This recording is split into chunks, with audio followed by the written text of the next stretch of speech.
Hey, how's it going, everyone? This is Charles with the latest edition of Charles Snyder Raw, which is unscripted, unedited, unfiltered, etc., etc., etc. You know the deal.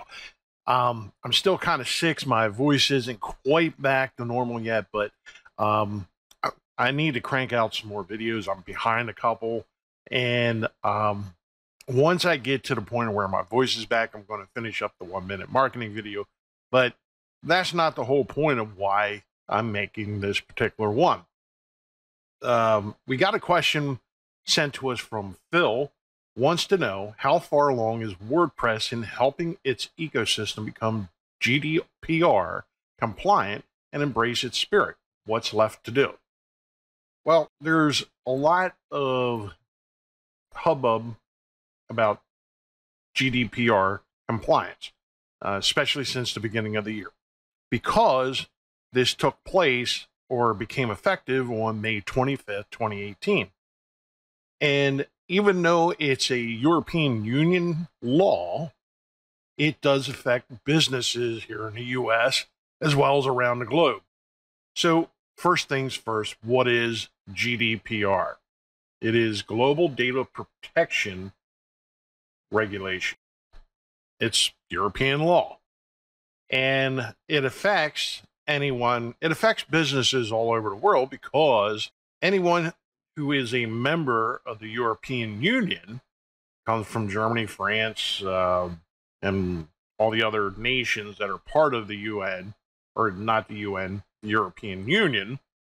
If they visit your website, do business with you, or and there's some kind of exchange of personal information, it affects you too. Whether your business is in Australia, in the UK, in Canada, in the United States, somewhere in Central or Southern America, anywhere in the world, if you have people from those nations visiting your website, doing any kind of business transaction where you use any other personal information. Now, some of the things that are pretty interesting about this is for, like, number one, the fines that are basically associated with this could be up to 2 million, 20 million euros, which I think is somewhere in the neighborhood of about $40 million US, or 4% of your gross company annual global revenue, whichever is higher. So if your business isn't doing at least $20 million globally, you're going to be charged global, $20 million for non-compliance with European folks from the European Union. So the next step becomes, what exactly constitutes, compliance? What's required under GDPR? Well, basically, if you do any kind of personal information collection, such as name, address, location, IP address, phone numbers, income, health information, etc., cultural profile, that's another big one, you have to comply with GDPR. So, what has WordPress done to be compliant? Well, ever since April of 2018, WordPress has been selecting or trying to get input into securing or bringing up to speed most of its core components to comply with GDPR. Same way with a lot of different plugins. So, as of WordPress 4.9.6, the core WordPress website or platform is GDPR compliant. Now, if you add additional plugins, you have to make sure that those plugins are also GDPR compliant. Not all of them are. So, if you're taking payments, you're selling something, you're trying to get someone to subscribe to your email list, or your market, sending out marketing and stuff like that, and you have your, people from the European Union in that list, you either got to get rid of them or you got to be GDPR compliant, and otherwise you're going to start running into legal issues. So, that being said, WordPress itself is pretty much where it needs to be. The plugins, as I stated, is a different story. The plugins are not always provided by WordPress. Most of the plugins that I'm aware of, such as Jetpack, that is, links your standalone WordPress website with WordPress.com, is GDPR compliant.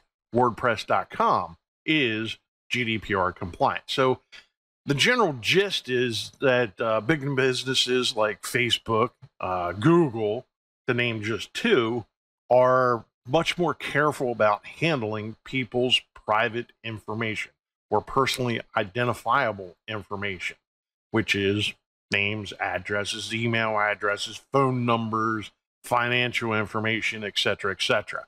So that's why the fines are pretty steep too, because there's been a lot of issues with like data breaches and everything else like that.